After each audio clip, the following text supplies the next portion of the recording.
我出差后，邻居带着一堆人闯进我家，用我的房子给他的儿子办婚礼。翠芬，这么大的房子，真是你们家买的？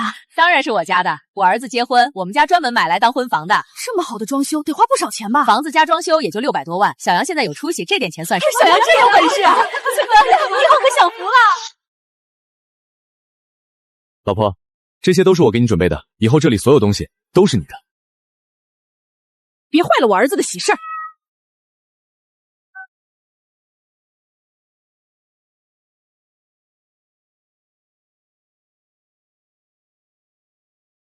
喂，小秦啊，怎么啦？我家不是密码锁吗？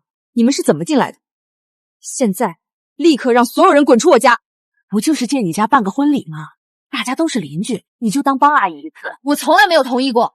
别这么小气，等你回来，阿姨给你留2包喜糖。你们，既然你们非要把婚礼办在我家，那我就送你们一份这辈子都忘掉的大礼。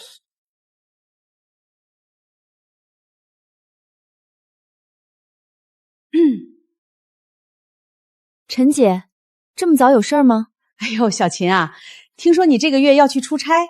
是啊，怎么了？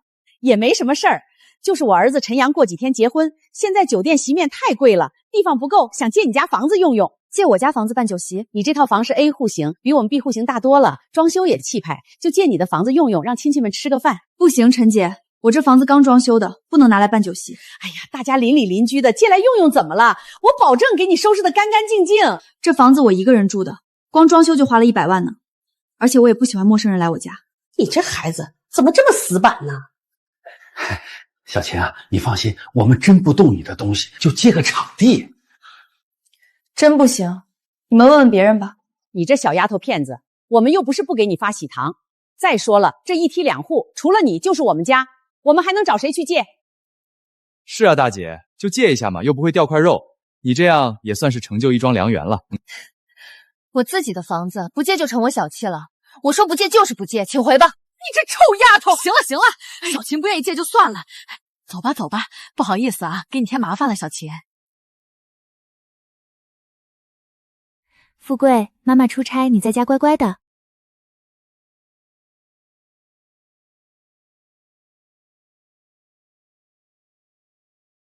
走了，这死丫头终于走了。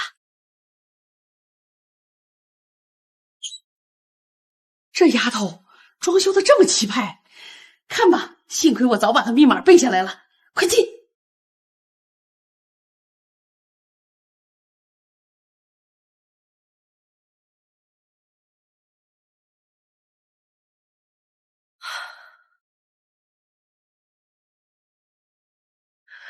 怎么回事？密码？前段时间每次我回家时，陈翠芬就鬼鬼祟祟在一旁晃悠，原来是在偷看我密码。趁我不在破门而入，真当这是你家了？哟，小秦啊，怎么了？陈翠芬，你们进我家是什么意思？哎呀，不是和你说过了吗？我们家要借你的房子办酒席呀，年纪轻轻的怎么记性这么差？你现在立马让所有人离开！离开？我们这酒席眼看着就要开始了，怎么可能走啊？小秦，不是阿姨说你也太不懂事了。邻里邻居的借一下怎么了？什么越不越界的？邻居间互相帮个忙不是应该的吗？年轻人就爱小题大做。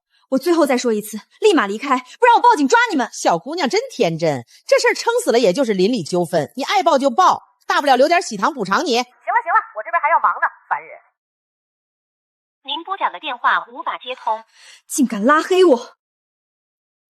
小张，给我拷贝一下1201门口从昨天早上开始一直到现在的监控录像。发你了，姐。不过你要监控干嘛？隔壁陈翠芬一家趁我出差，强行跑进我家给他儿子办婚礼。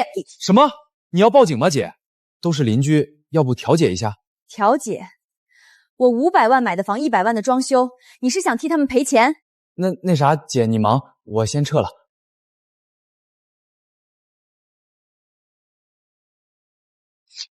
老婆，这套房子还有这些首饰都是我给你买的，喜欢吗？现在你嫁给我了，以后都是这种好日子，想要多少有多少。天哪，这包好贵吧？谢谢老公。老婆，你看，这也是我买的。还有这纯金长命锁，留给宝宝用。哎呦，真是啊，陈阳真有本事！那金项链是我第一笔奖金买的，戒指是买房时置办的，就连那长命锁都是我小时候戴的，全都是我的。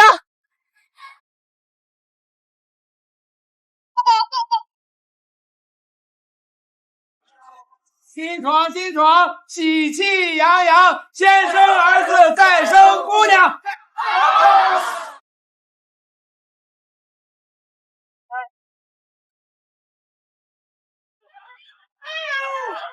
哪来的猫，坏我儿子好事！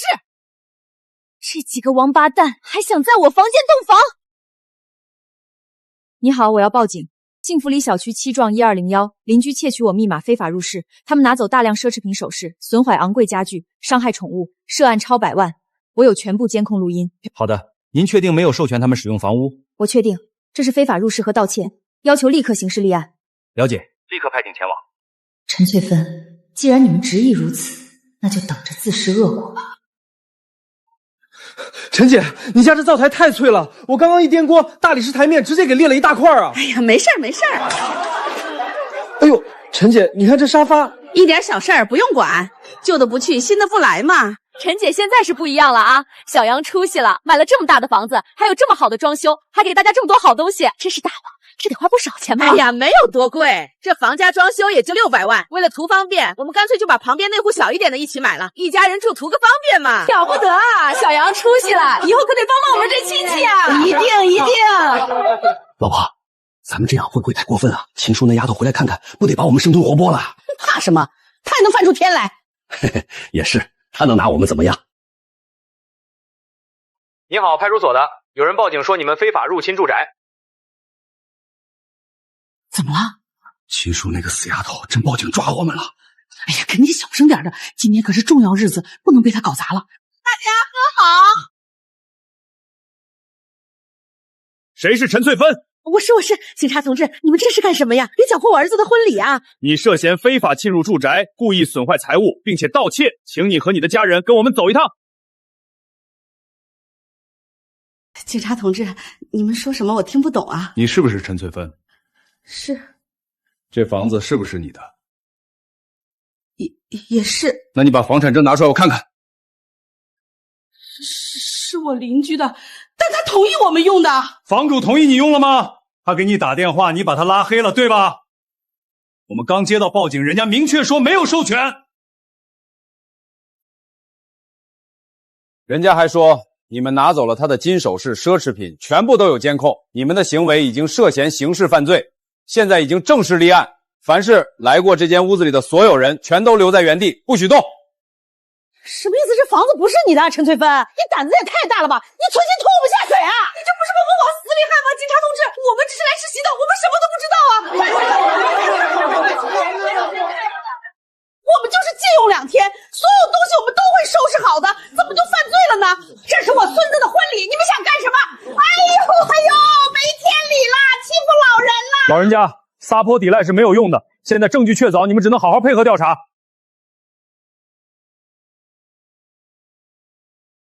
爸妈，这是怎么了？警察怎么来了？小杨啊，秦叔的丫头报警了，现在警察什么都知道了。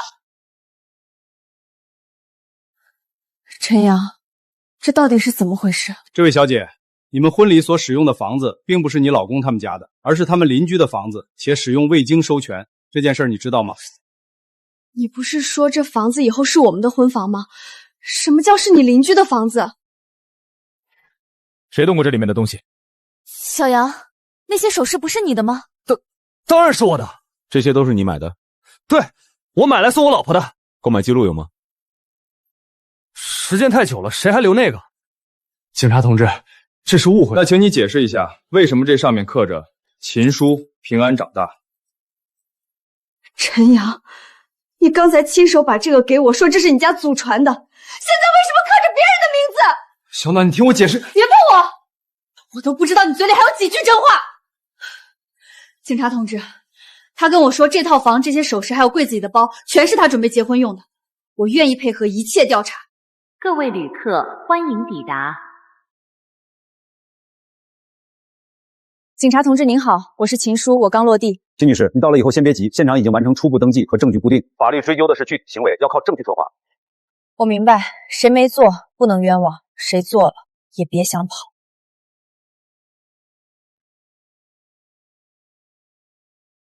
富贵，我回来了。他这2天应激很明显，看到熟悉的人有助于恢复。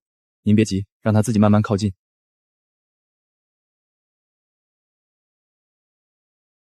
对不起，妈妈回来晚了。他主要是受到惊吓，短时间内会比较敏感，带回家慢慢安抚吧。谢谢医生，他们毁掉的不只是几件家具，更是我本来好好过着的日子。这笔账绝不能就这么算。秦姐，对不起，当时他们带那么多人进来，我们其实应该多问一句。后来还劝你别把事情闹大，是我把邻里和气看得比你的权利还重要了。你能明白就好。欢迎回家。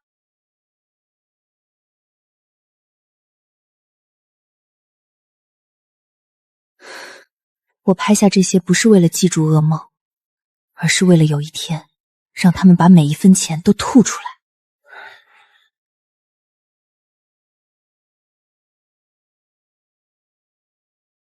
你这个丫头，不就是借你家房子用用吗？至于这么小气还要报警？现在我儿子婚礼黄了，你得赔我们家的损失。对，要不是你报警，小暖根本不会退婚。你毁了我，必须赔精神损失费。我还要赔偿你们，想得美！你们知不知道你们这是在犯罪？你们知不知道非法侵入住宅罪、故意毁坏财物罪、盗窃罪，这3样加起来是可以入刑的？警察难道没告诉你们，你们全都要坐牢吗？沙发套是布艺的，现在全部开线。瓷砖是国外进口特制木纹砖，你们在上面倒酒染色，全得撬了重铺。厨房灶台被砸坏，一整块大理石全废。我的真丝被套全部被你们踩得勾丝，墙上全是涂鸦油渍，全部要铲掉重新粉刷。还有我家猫被你赶走，还被你们亲戚家的小孩玩弄，现在应激了，还在医院救治。那你到底想怎样？要不我们赔钱总行了吧？一分不少赔你，求你签谅解书，别让我们坐牢。你觉得我差钱吗？我告诉你，不光这几十万损失一分不少赔，这牢你们也得坐。哎呀，老天爷没天理了！你这是要逼死我们一家呀！我们家这么穷，能赔钱给你已经很好了，你就不能善良点，放条生路？善良，善良就是活该让你们欺负。你以为耍无赖有用？我告诉你，我不吃这套。不光是你们，还有你们请来的那些亲戚，谁动了我家一点东西，都得给我把账算清。姑娘，你不能这样啊！我们一开始根本没想拿东西，是他们一家人一个劲儿的怂恿我们才拿的。他们一直和我说那是他们新买的豪宅，我们这种穷亲戚哪见过世面，根本不知道那是你家呀！对呀对呀，你要算账就找他们陈家，和我们可没关系啊！你们这群忘恩负义的白眼狼！你们当初吃了我多少好东西，喝了多少好酒，现在出了事儿，转头就把锅全部推到我身上。二叔，那沙发可是你弄坏的，你还想赖我？大姨，是你带头去阳台摘花的，别以为我没看见。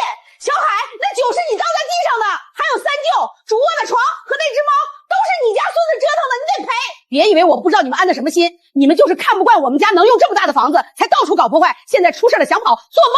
谁搞破坏了？明明是你自己骗人，你自己惹的祸，还不是你说是你家房子叫我们随便用的？你们少装无辜，吃我家的喝我家的，现在全翻脸了。人前装的有多威风，一旦涉及到自身利益，巴不得拖对方下水，把自己甩干净。吵什么吵？这里是派出所，都安静！小七啊，你行行好，大家都是邻居，你就别和我们计较了。我知道你不差这点钱，你就饶了我们吧，我们一定都赔给你啊！求求你别让我们坐牢啊！你们拉黑我、挂我电话的时候，怎么没想到会有今天？要是你们那时听了我的警告，赶紧离开，我说不定还能放你们一马。可现在晚了，我会追究到底。你们今天在场，一个也别想跑。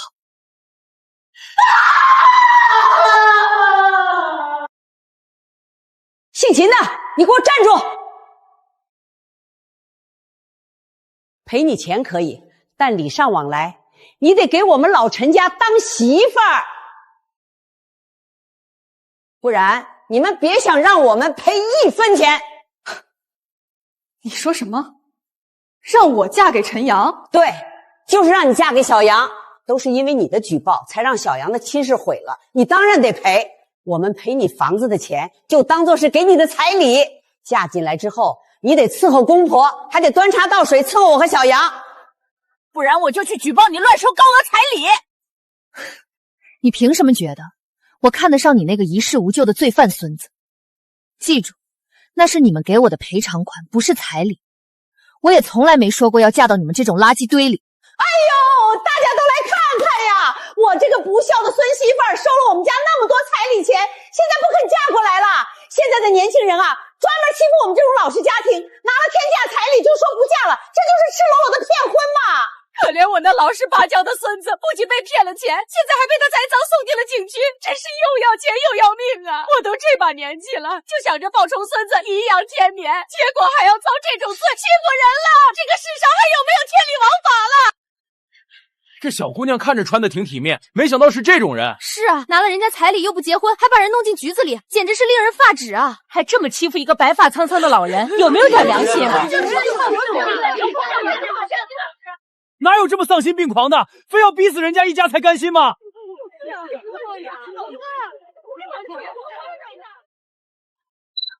你刚刚说的话，我全都录下来了。啊，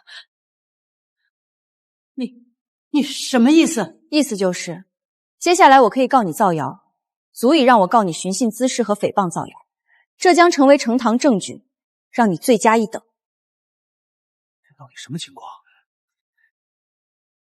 这家人未经我允许偷看我家密码，非法迁入我的住宅，占用我家办酒在先，盗窃破坏我家财产在后。现在他又在大庭广众下污蔑我，造谣说我收了他家彩礼。老太太，你这是实打实的犯罪！天哪，不会吧？这就是业主群里传的那个趁邻居出家偷用人家房子还装大款的那家人？我也看到过。那刚才不是一直在骗人吗？听说他们不仅把人家房子弄得乱七八糟，还偷了一大堆东西去骗婚。真是他们，这不是恶人先告状吗？我就说呢，这老太婆一定是看自己孙子被抓了，想当众耍赖讹诈人家受害者，太歹毒了！你们别被他骗了，她就是我家孙媳妇儿！我呸！大家看，这是我朋友昨天去参加那个假富二代婚礼拍的视频，视频里的人和这老太太长得一模一样。还真有视频啊，真是假的？那些去参加他们家破婚礼的亲戚，到现在还在派出所里出不来呢。嘿！真是晦气，竟然帮着这种妖怪！快走快走，离远点，别一会儿讹上我们。你别得意，我们等着瞧。李律师，把所有的损失一笔一笔清清楚楚的算出来，1分都不能漏。没问题，我已经整理了初步清单。首先第一项，厨房进口大理石台面受力碎裂，无法修补，必须整块定制更换，费用28600元。第二项，全屋进口木纹防滑瓷砖，多处被顽固污渍渗透，无法清理，客厅、卧室全屋重铺，材料费加施工费合计72000元。第三项，全屋墙面遍布强力胶渍、小孩涂鸦，全屋必须拆除基层，重新粉刷，人工费加环保涂料合计36000元。第四项，20余株名贵观赏花卉全部被连根拔毁，单株育种、肥育成本均价极高，连带花盆、土壤、景观造境修复，共计4200元。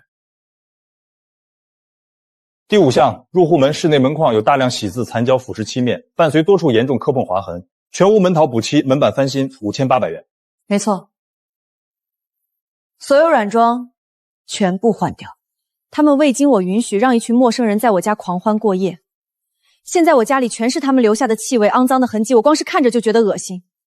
他们碰过的所有东西，我一件都不会留。明白。客厅高端布里沙发被多处损坏面料，无法局部修补，整套换新49800元。主卧天蚕丝4件套，真丝床品被宾客踩踏摩擦，大面积勾丝并沾染污渍，无法清洗复原，全套替换12600元。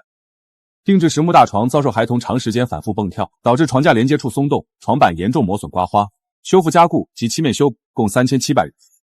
酒柜、展示柜、磕碰掉漆，香槟泼洒腐蚀柜体木质层，修复费用2300元。全屋窗帘、地毯沾染油渍、烟花碎屑，酒洗无效，必须更换全套，18500元。酒水损失，私自开瓶挥霍，剩余有瓶破损报废，原装进口酒水按原价赔付8600元。还有您家的宠物猫，住院输液、镇静治疗、体检药品合计3000元，宠物养护用品损毁重置费680元。另外，还有您屋内众多奢侈品损毁的补偿。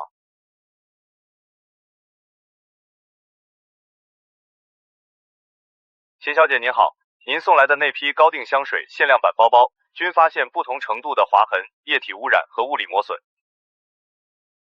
经过我们团队的详细鉴定，确定市场回收折价赔付，合计为13万元整。报告已经发至您的邮箱。好，辛苦了。13万，一分不少，一起算进去。收到。接下来是您的间接损失，紧急中断海外出差往返机票改签退票损失16000元，其他往返费用合计2000元。本次民事诉讼律师费、财产保辩担保费合计28000元。最后，王淑发在派出所门口围堵路人，捏造虚假事实，当众造谣，导致围观群众对您产生误解，严重侵犯了您的名誉权。我们主张精神损害抚慰金1万元。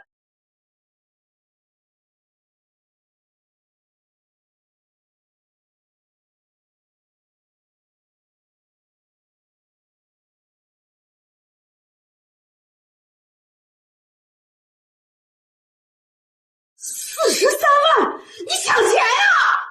就你那个破房子里那点破烂东西，怎么可能值43万？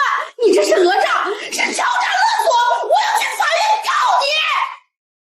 随你怎么说，清单上的每一件东西，我全都有购买记录、发票凭据。那些奢侈品的贬损，也有专业机构出具的鉴定报告。你们要是不信，大可以自己去找人查，只要你们付得起鉴定费。43万啊！我们一家3个人加起来1个月才赚1万多块钱，你让我们上哪去凑这43万还给你啊？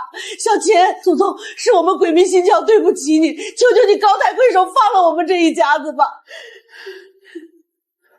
是啊，小秦，我们真的是被猪油蒙了心，现在真的知道错了。你大人大量给我们少一点吧，10万，10万，10万行不行？我们砸锅卖铁凑10万给你。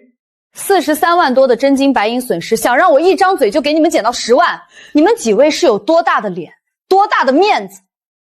我告诉你们，这43万1780元，你们一分都别想少。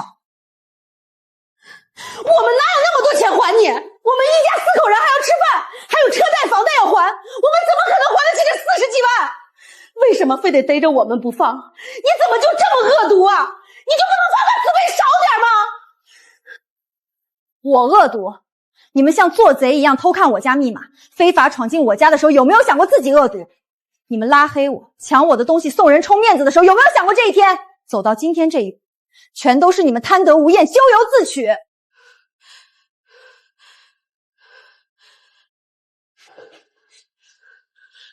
那他们呢？他们也进过你家，弄坏过你家的东西，栽过你的花，你为什么只让我们一家人赔，不让他们一起赔？因为你们是这起非法侵入案的全部损失第一责任人，在法律上，我有权直接要求你们先行赔付全部损失。至于这43万，你们内部之间怎么去分担，谁出多少钱，都和我没有半毛钱关系，那是你们自己的事儿。听到没有？人家律师说了，你们也得赔钱，43万大家平摊，你们今天一个都别想跑。陈翠芬，关我什么事？你还讲不讲道理了？你以为谁稀罕来参加你家这个破婚礼？就是。你抠搜的要命，舍不得花钱去大酒店办酒，又强制要求我们一人交1-2千的份子钱，你哪来的脸让我们替你背这几十万的债？是你自己亲口说阳台上的花能随便摘，我们才摘的，要赔钱也是你自己赔，别想拉我下水。对啊，是你们老两口非说我孙子福气好，求爷爷告奶奶让我孙子来的，现在出事又要我们负责，你想得美！妈，这全都怪你！你非说逼的豪宅好好，非要进来用充门面，人家明明不进，你非要像个贼一样去偷看人家密码。现在好了，我老婆发现真相跑了，钱也没了，还得背上这么多赔偿，我的人生全被你毁了。陈阳，我那不都是为了你好，要不是为了让你风风光光娶个有钱老婆，我犯得着去冒这个险吗？再说了，当初提提议用隔壁房子这事儿，你爸还有你奶奶全都是举双手同意的，我才去干的。你现在凭什么只怪我一个人？你还好意思说？就是因为你一直在家里吹耳边风，坚持，我们才会有这个荒唐的想法，全都是你搞的鬼。哎呦，有没有良心啊？我都一大把年纪了，我不也是想让小杨早点成家吗？妈，你还好意思说？要不是你出事后又跑去耀武扬威，怎么会多出1万块的精神损失费？哎呦，我们家怎么就这样倒霉哟？行了行了，你们别吵了，还嫌不够丢人吗？小钱，真的没有别的办法了吗？你真的不能放我们一马吗？没有别的办法，这件事儿你们4个人都有责任，谁也别想把自己摘干净。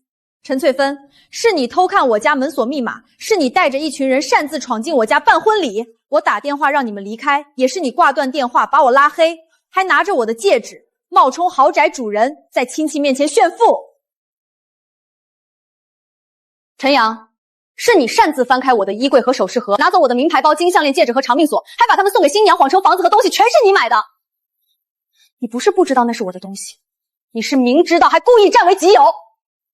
陈建民，你从头到尾都知道这套房子不是你们家的，你不仅没有阻止，还跟着搬桌子挪家具帮他们布置婚礼，眼睁睁看着宾客糟蹋我的房子，你一句劝阻都没有。现在出事儿了，你倒想装成什么都没做。还有你王淑芬，是你仗着自己年纪大逼我把房子借给你们，我拒绝之后你仍然不放弃占用我家，事情败露以后你不但没有认错，还在派出所门口撒泼造谣，污蔑我收了你们家的彩礼。我那也是为了我孙子，为了你孙子就能偷别人的房子，为了办婚礼就能拿别人的财产，为了逃避责任就能造谣污蔑受害人。你们一个负责出主意，一个负责带人闯进去，一个负责偷拿财物，一个情之故犯还帮着收拾场面，现在出了事却互相推卸责任。我告诉你们，损失1分都不能少，责任一个都跑不了。该赔钱的赔钱，该承担法律责任的承担法律责任，我绝不会放你们一傻。双方确定不再进行调解了？确定。行，那你们几个跟我走吧，直到法院正式开庭之前，你们都必须被羁押在看守所。至于你们其他人，今天先回家，随时保持手机清通，配合后续传唤和调查。凭什么抓我们？我不要坐牢！哎呦，我心脏不好，我心脏病犯了。你们耍赖也没用，你们涉嫌非法侵入住宅、盗窃、故意毁坏财物，罪名重、金额大，又是团伙作案，且无赔偿能力，无法取得谅解。从现在开始，你们必须全程羁押在看守所，直至法院判决。造孽呀，造孽呀！这下真的要去坐牢了。都怪你们，本来可以不用这样的，我的后半辈子全会毁了。你们挤我干什么？你们这是虐待老人！我要告人，告你们！既然犯了罪，就要老老实实伏法，安分点往前走。事情绝不会就到此结束，他们也不只会受到这点惩罚，一切才刚刚开始。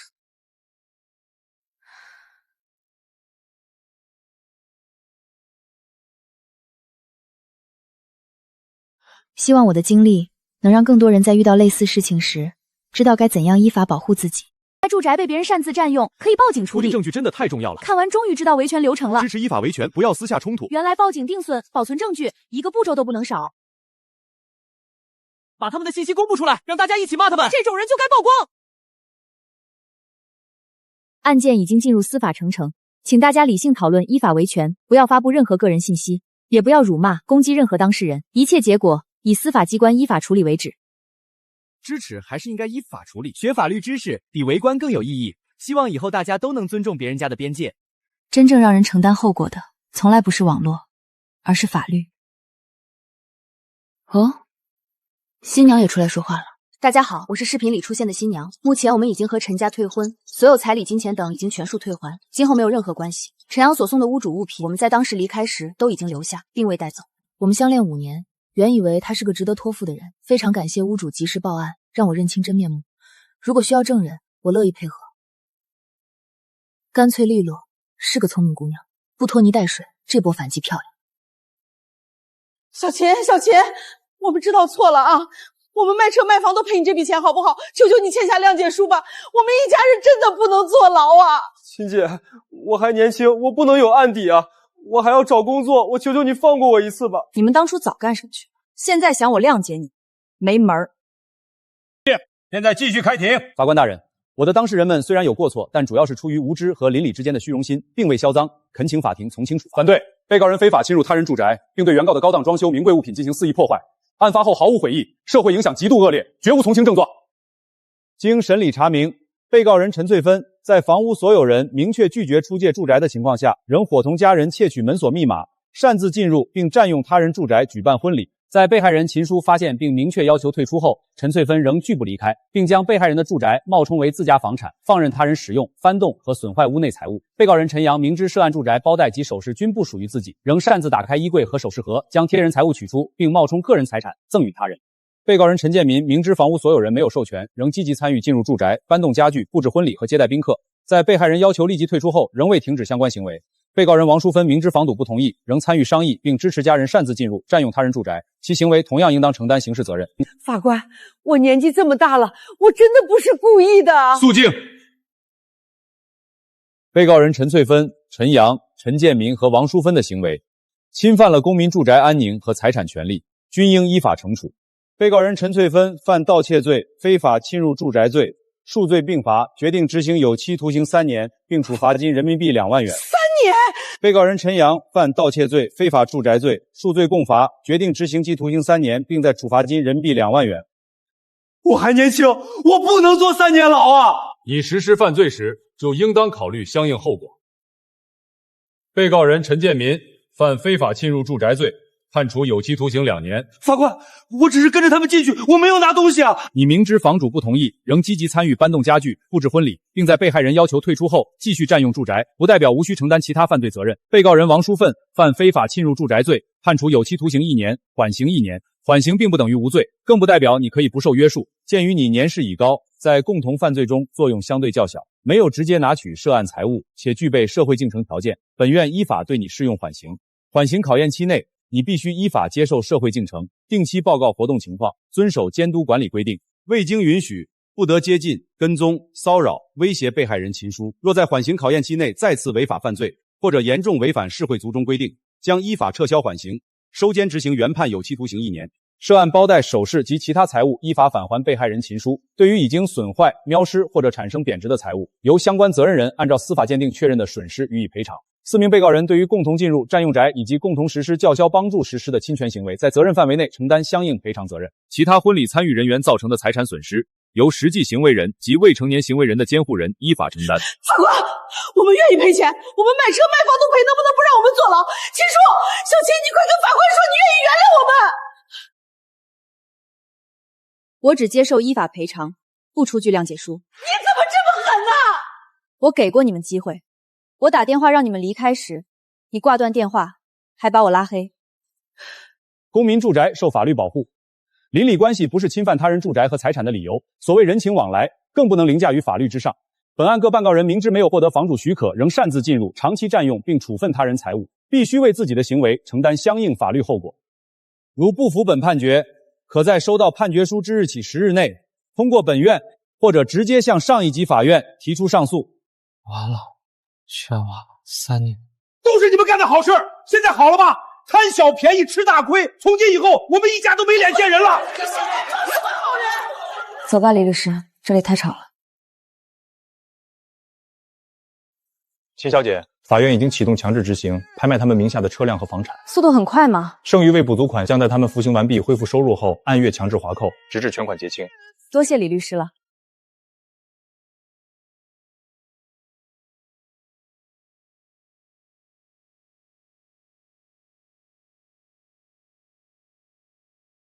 师傅，阳台那个被砸坏的柜子，能修的尽量修，确实修不好的我们再换新的。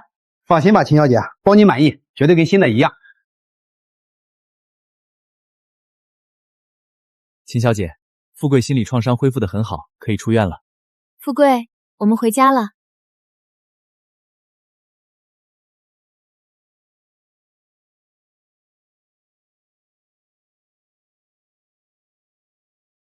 秦小姐，这个柜角还有一道小划痕，要不要一起处理掉？不用了。哟，强迫症治好了。之前您可是要求连一点印子都不能留的。可能吧。秦姑娘，有事吗？对不起，没想到还能遇见你。既然遇见了，我就想亲口跟你说一句，之前的事对不起。我活了这么大岁数，总觉得自己老了，别人就该让着我，顺着我。遇上不顺心的事儿，我往地上一坐，哭两嗓子，别人就拿我没办法。我还想着你一个小姑娘，自己住那么大的房子，脸皮又薄，好说话也好拿捏。这2年，我一闭上眼睛就想起那天的事儿，我就在想，要是那天你说不借，我们一家老老实实的回去了，哪还能闹到今天这个地步啊？可你们没有。你不是没给过机会，是我们一家一个比一个糊涂，硬把路走绝了。如今落到这个下场，怪不得你翠芬、建明和小杨进去了，那是他们自己做错了事该受的。我们欠你的钱也得一分一分的还。没事了，都过去了，我也不纠结了。但接受抱歉，不代表过去的事情可以一笔勾销。他们该服的刑必须服完，你们该赔的钱也必须继续赔。一句对不起可以证明你认识到了错误，却不能替你们免除法律责任。我不会撤销执行，也不会替任何人求情。该还的还，该受的受，这都是我们欠你的。小秦，谢谢你还肯站在这儿听我这个糊涂老太婆把话说完。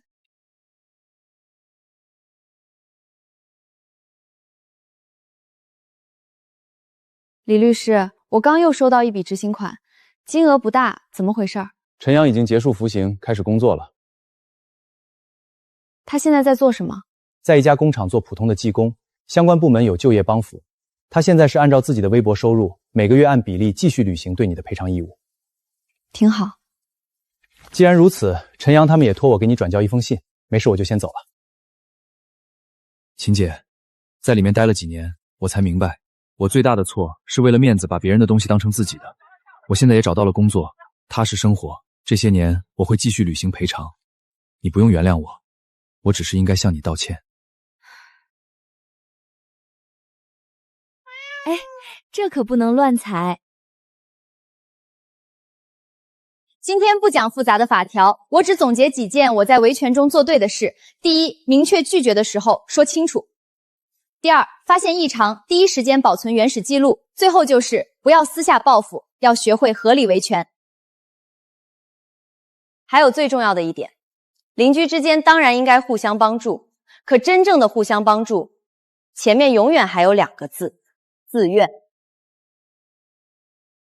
哎呀，不好意思，太麻烦你了。没事，东西没摔坏就好，以后就是邻居了，搭把手应该的。宝宝跟阿姨说谢谢。谢谢阿姨。不客气。验证成功。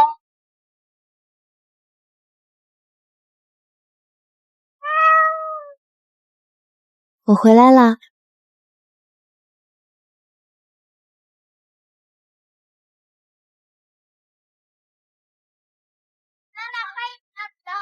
真好，一切都回到了正轨。